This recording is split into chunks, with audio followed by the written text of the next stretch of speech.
আমি এখানে সাদা একটা ছিট নিয়েছি আর কাঠের ফ্রেম নিয়েছি। তার উপরে একটা পেন্সিল দিয়ে ড্রয়িং করছি। হয়তো ড্রয়িংটা বোঝা যাচ্ছে না, কিন্তু তা বলে পেন দিয়ে কখনোই ড্রয়িং করবে না, কারণ পেনের দাগটা একদম উঠতে চায় না। আর আমি এখানে কালারিং কচ্ছের সুতো নিয়েছি, অরেঞ্জ, গোলাপি আর সবুজ। এটা যেটা সেলাইয়ের একবারে বেসিক যে সেলাইটা বলে রান সেলাই, সেটা দিয়ে আমি আজকে এটা করব, কারণ আমার মেয়েকে সেলাইটা শেখাতে হবে। আর মেয়ের স্কুলে যখন সামার ভ্যাকেশন পড়েছিল তখন ওদেরকে একটু স্টিচের কাজ করাবো বলেছিল, কিন্তু আমার মেয়ে তো কিছুই জানে না, গিয়ে তো একদমই পারছে না। ছুঁচ থেকে সুতো খুলে চলে যাচ্ছে, কখনো সুতোয় গিট দিচ্ছে না, সে সেলাই করার পর খুলে চলে যাচ্ছে। এসে আমার কাছে কান্নাকাটি, মা আমি একদম পারছি না। তাই মেয়েকে শেখানোর জন্য আমি একটা খুব ইজি ডিজাইন করেছি। আর সেলাইয়ের ফার্স্ট যে সেলাই রান সেলাই, সেটাই শেখাবো। একটা ফুল, পাতা, কুড়ি,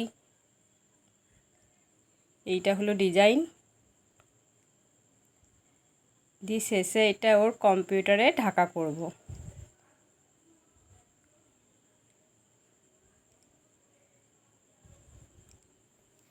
নমস্কার, আমি মালবিকা, আপনারা দেখছেন মালবিকাস ক্রিয়েশন। এবার গ্রিন কালারের কচের সুতো দিয়ে ডাল আর পাতা করা ওকে শেখাচ্ছি।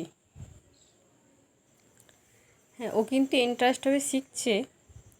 এই ভিডিওটা অনেক দিন করা, যখন ওদের স্কুলে সামার ভ্যাকেশানে পড়েছিল, দিয়ে সামার ক্যাম্প হয়েছিল তখনকার করা। এডিটের জন্য দেওয়া হচ্ছিল না, আজকে সময় করে এডিট করেছি, তারপরে ভিডিওটা দিয়েছি। ও কিন্তু এই কম্পিউটার, যেহেতু ওর কম্পিউটারে ঢাকা করে দেবো বলেছি, সেই জন্যে ও কিন্তু অনেকটা সেলাই করেছে, আপনাদেরকে শেষে দেখাচ্ছি। এই রান স্টিচটা হলো সেলাইয়ের ফার্স্ট ধাপ। পড়াশোনায় যেমনি অ আ ক খ ABCD আর সেলাইয়ের রান স্টিচ, একমাত্র এটা শেখার পরই আস্তে আস্তে সব সেলাই শিখে যাবে। তাই এটা কি প্রথমে শিখতে হবে। রান স্টিচটা শেখানোর পর ওকে আমি এবার ভরাটি শেখাবো।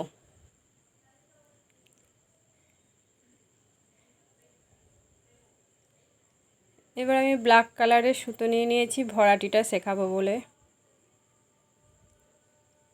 রান স্টিচ করলেও কিন্তু এটা দেখতে খারাপ হচ্ছে না, দেখতেও কিন্তু খুব সুন্দরই হচ্ছে।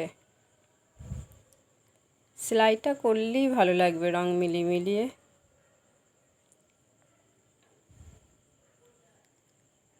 আর ভরাটি তো জানেন, একটাও তুলে আর একবার নামি, উপর নিচ করে।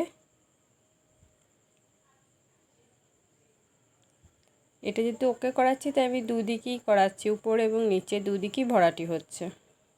এই দেখুন, ও কিন্তু অনেকটা করেছে মাঝে মাঝে। এবার আমি এই লেসটা মেশিন দিয়ে লাগিয়ে নিচ্ছি, চারিধারে আমি একটা গোলাপি রঙের লেস লাগিয়ে নিচ্ছি। যদি ভালো লেগে থাকে তাহলে অতি অবশ্যই একটা লাইক করবেন, কমেন্ট করে জানাবেন কেমন হলো। নমস্কার।